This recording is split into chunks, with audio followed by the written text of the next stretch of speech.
Vote मुसलमानों का नहीं चाहिए, लेकिन दामाद मुसलमान को बनाएंगे। तो वो कहें कि जिस प्रकार हमको मुसलमान का वोट नहीं चाहिए, उसी प्रकार हमको दामाद भी मुसलमान नहीं चाहिए, क्योंकि नफरत फैलाना है इन लोगों को। चुनाव बिहार में हार की दिशा में एनडीए आगे बढ़ चुका है। बिहार की जनता एनडीए को और भारतीय जनता पार्टी को पूरी तरह नकार दी है। तो अब वोट बैंक साधने के लिए इस प्रकार का उलूल जुलूल बयान गिरिराज सिंह देते रहते हैं, और हमें लगता है कि बिहार के मुसलमान नहीं, बल्कि अगर कोई बिहार के लिए नमक हराम है तो वो है गिरिराज सिंह, क्योंकि गिरिराज सिंह टेक्सटाइल मिनिस्टर है, उद्योग मंत्री, कपड़ा उद्योग मंत्री हैं, और एक भी उद्योग कपड़े का आज तक बिहार में गिरिराज सिंह ने नहीं लगने दिया। सारा उद्योग गुजरात को शिफ्ट कर दिया। मतलब नमक आप खाओ बिहार का, बिहार से आप सांसद बनो, और जब उद्योग लगाने की बारी आए तो आप उद्योग लगवा दो गुजरात में और कहो कि मुसलमान नमक हराम है। नमक हराम तो आप हो। बिहार की मिट्टी का आप नमक तक अदा नहीं कर सकते। तो ऐसे में गिरिराज सिंह जैसे लोगों की यही पहचान है, उलूल जुलूल बयान देना और अपनी राजनीति दुकानदारी चलाना।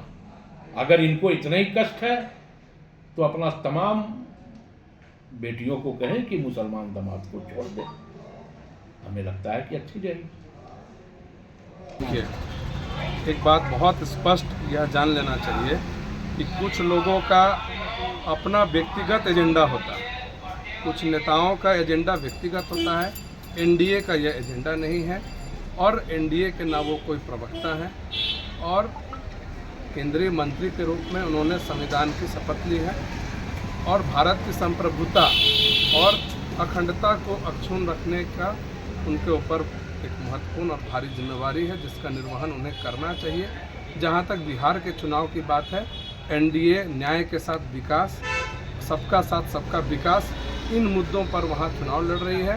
विगत 20 वर्षों में एनडीए ने जो काम किया है बिहार को विकसित करने का, नीतीश कुमार जी के नेतृत्व में और नरेंद्र मोदी जी के मार्गदर्शन में, विकास को आधार बना करके हम लोग बिहार का चुनाव लड़ रहे हैं। किसी धार्मिक भावना को आधार हम लोगों ने नहीं बनाया है। जो लोग ऐसी बयान दे रहे हैं ये उनका व्यक्तिगत बयान है। एनडीए का दूर दूर तक ऐसे बयानों से कोई लेना देना नहीं है। एनडीए में केंद्र में ही वो मंत्री है, तो इस तरीके से बयान कहीं न कहीं हमने कहा कि व्यक्तिगत एजेंडा कोई नेताओं का होता है, उन व्यक्तिगत एजेंडाओं से किसी पार्टियों को भ्रमित होने की कोई आवश्यकता नहीं है, और एनडीए के जो अलायंस है उनको भी भ्रमित होने की आवश्यकता नहीं है। एनडीए के कोई प्रवक्ता ने ये बयान नहीं दिया है, न एनडीए के गठबंधन में शामिल दलों के किसी प्रवक्ता ने ये बयान दिया है। हमने पहले भी रिपीट किया, हम पुनः इस बात को दोहरा रहे हैं कि कुछ नेताओं का अपना व्यक्तिगत एजेंडा है, उस एजेंडे पर वो बात करते हैं, यह उनकी पार्टी को देखना है।